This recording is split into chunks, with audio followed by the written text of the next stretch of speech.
কোরবানির গোশত এটাকে আল্লাহ রাব্বুল আলামিন তিন ভাগে ভাগ করার জন্য আমাদেরকে উপদেশ দিয়েছেন। ফাআত'আমুল কানিআ ফাকুলু মিনহা, তোমরা কোরবানির গোশত নিজেরা খাও। ওয়াত'আমু আল কানিআ ওয়াল মু'তাররা ওয়াত'আমুল বাঈসাল ফাকির আছে, যারা তোমাদের আত্মীয় স্বজন আছে, প্রতিবেশী আছে, তাদেরকে খাওয়াও। আবার যারা অভাবী, নিডি, গরিব মানুষ, তাদেরকে দাও।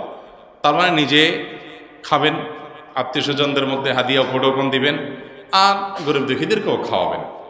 কিন্তু এই বন্টনটা এটা কোনো ফরজ বা ওয়াজিব না। এভাবে তিন ভাগে করতে পারলে ভালো, উত্তম। কিন্তু এটা যদি কেউ না করে তাতে কোনো গুনাহ হবে না। আমাদের সমাজে সমাজের ভাগ নামে একটা ভাগ কোরবানির ক্ষেত্রে প্রচলিত আছে। অনেক এলাকাতে এলাকার কিছু মোড়ল মাতবররা তারা সকল কোরবানির পশু থেকে একটা অংশ, যে 1/3 করে তুলে নিয়ে আসেন, অথবা 1/3 পুরোপুরি না হোক বাধ্যতামূলক একটা অংশ তারা নিয়ে আসেন। এনে তারা তাদের মতো করে পুরো এলাকাতে বন্টন করেন। অনেক এলাকাতে যে কোরবানি দিয়েছে তাকেও দেয়, যে দেয় নাই তাকেও দেয়। এখন এই সমাজের ভাগ নামে যে ভাগটা বাধ্যতামূলকভাবে কালেকশন করা হয়, সেটা কোনো অবস্থাতে জায়েজ না। যদি বাধ্যতামূলকভাবে করা হয়, যদি জোরপূর্বক করা হয়। এখন আমার কোরবানির গোশত আমার কাছে নির্দিষ্ট কিছু গরিব আছে জানাশোনা, আমি তাদেরকে একটু দেব, কোনো গরিবকে একটু বাড়ায় দিব, কাউকে একটু কমায় দিব।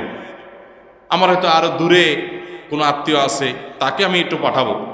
এখন আপনি এসে সমাজের ভাগ নিয়ে আপনার মতো আপনি বন্টন করতেছেন। আপনি আমার থেকে নিয়ে আপনার মন মতো এভাবে বন্টন করবেন এবং সেটার জন্য সামাজিকভাবে এক ধরনের বাইন্ডিংস তৈরি করে দিবেন। এটা হলো জোরপূর্বক চাঁদাবাজির মতো। আমাকে আল্লাহ রাব্বুল আলামিন আমার সম্পদ দান করতে বলছেন, আমি সম্পদ দান করব, দান করলে আমি সওয়াব পাবো। আল্লাহ আমাকে উৎসাহিত করেছেন। এখন সমাজ থেকে যদি আমার কাছ থেকে বাধ্যতামূলক দানের টাকা নিয়ে যাওয়া হয়, নিয়ে তাদের মতো তারা গরিব মানুষকে দেওয়া হয়, ব্যাপারটা কেমন হবে? তো কোরবানির গোশতের ক্ষেত্রে অনেকটা এই পর্যায়ের অনেক এলাকাতে হয়। আমাকে অনেক ভাই বলেছেন এবং বিভিন্ন এলাকার ব্যাপারে আমরা খোঁজখবর নিয়েছি যে এরকম কিছু মানুষ তাদের মোড়লগিরি মাতবরি করার জন্য এটা একটা উপায় বাইর করছে। যে পরের ধানে পোদ্দারি একটা কথা আছে না, পরের ধনে পোদ্দারি।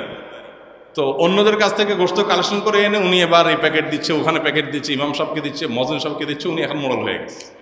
এই পরের ধনে পোদ্দারিগিরি করতে গিয়ে দেখা যায় যে আমি আমার কোরবানি গোশত খুশি মনে আপনাকে দিব না, কিন্তু আপনি জোর করে নিয়ে যাচ্ছেন।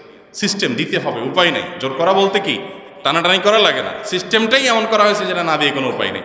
এরকম করা জায়েজ নেই। লা ইয়াহিল্লু মাল ইমরিইন মুসলিমিন ইল্লা বিতিবি নাফসিহি, হাদিসে আসছে কোনো মুসলমানের সম্পদ তার মনের সন্তোষ ছাড়া জায়েজ নেই। এক্ষেত্রে সমাজের ভাগ দিতে গিয়ে যদি কারোর মনের ভিতরে উসফুস থাকে, কেউ হয়তো নিজে একটু বেশি করে রেখে খাবে, তো সে রাইট তো আছে, শরীর তো তাকে বাধ্য করে না, কিন্তু আপনি তো তার কাছ থেকে জোর করে উঠে নিয়ে আসছেন। তো এরকমটি করা জায়েজ হবে না। হ্যাঁ, যদি একটা গরুরতে কয়েকজন অংশগ্রহণ করলেন, অথবা একটা ছোট্ট সমাজের কয়েকজন সম্পূর্ণ উইলিংলি তারা নিজেরা খুশি হয়ে দিয়ে কোনো একজনকে দায়িত্ব দেন যে তুমি সবাইকে সমান করে বন্টন করে দাও, বা গরিবরা সব ঘরে ঘরে যায়, তার চাইতে একটা জায়গা রেখে তুমি দিয়ে দাও, সবাই উইলিংলি করেছেন, সেটা অবশ্যই জায়েজ হতে হবে। কিন্তু যেটা বললাম, গ্রামে যেটা হয় বা বিভিন্ন এলাকায় যেটা হয়, যে সমাজের নেতারা একসাথে বাইর হয় কয়েকজন মিলে গোশত কালেকশন করার জন্য, দিবানা মানে না দিলে তো সমাজে টিকতে পারবে না, তখন নিরুপায় হয়ে মানুষ দেয়। এরকম চাঁদাবাজি করা জায়েজ নয়। উদ্দেশ্য ভালো হলেও যেহেতু মানুষের অসন্তোষের একটা ভয় থাকে, শঙ্কা থাকে, সেজন্য এটা কি হবে না, জায়েজ হবে না। এরপরে প্রশ্ন হলো, সবকিছুতেই হারাম হালাল বিবেচনা করতে হবে এমন কোনো কথা নেই। এই বাক্যটি কতটুকু যুক্তিসঙ্গত? এটা ওই ব্যক্তির জন্য যুক্তিসঙ্গত যার আল্লাহর প্রতি ঈমান নাই। আল্লাহর প্রতি ঈমান না থাকলে সবকিছুতে হালাল হারাম কেন টানতে যাবে? সে যে ইসলাম গ্রহণ করেছে, ইসলাম মানে আত্মসমর্পণ, নিজেকে পরিপূর্ণভাবে আল্লাহর কাছে সমর্পণ করে দাও। আল্লাহর কাছে যে নিজেকে সমর্পণ করেছে, সে বলে কোরআনের ভাষায়, কুল ইন্না সালাতি ওয়া নুসুকি ওয়া মাহইয়ায়া ওয়া মামাতি লিল্লাহি রাব্বিল আলামিন, নিশ্চয়ই হে আল্লাহ, আমার সালাত, আমার কোরবানি এবং আমার জীবন এবং আমার মরণ সব কিছু আল্লাহর জন্য নিবেদিত। সব কিছু আমি আল্লাহর উদ্দেশ্যে নিবেদন করলাম, সব কিছু আল্লাহর জন্য সমর্পণ করলাম। তাহলে আমার জীবন, পুরো জীবনটা আল্লাহর কাছে সমর্পণ করে দিলাম। তাহলে আমার জীবনে কি করব কি না করব সব তো আল্লাহ তাআলা বলবেন। কেউ কারোর কাছে আত্মসমর্পণ করার মানেই হলো যার কাছে আত্মসমর্পণ করেছেন তিনি যা বলবেন এখন তা করবেন, এই তো। তো আমরা ইসলাম গ্রহণ করেছি মানে আত্মসমর্পণ করেছি আল্লাহর কাছে, অথবা আল্লাহ তাআলা যা বলবেন সেটাই আমরা করব। এখন সেখানে যদি আমি বলি না সব ক্ষেত্রে তো হালাল হারাম নাই, কিছু হালাল হারাম মানবো কিছু হালাল মানবো না, তো এইসব লোকদেরকে আল্লাহ বলেছেন উদখুলু ফিস সিলমি কাফা, তোমরা ইসলামে পরিপূর্ণভাবে দাখিল হও, কিছু মানবা কিছু মানবা না তা হবে না। আল্লাহ আরো বলেছেন আতামিনুনা বিবাদিল কিতাবি ওয়া তাকফুরুনা বিবাদ, তোমরা কি কোরআনের কিছু অংশের প্রতি ঈমান আনবা কিছু অংশ অবিশ্বাস করবা।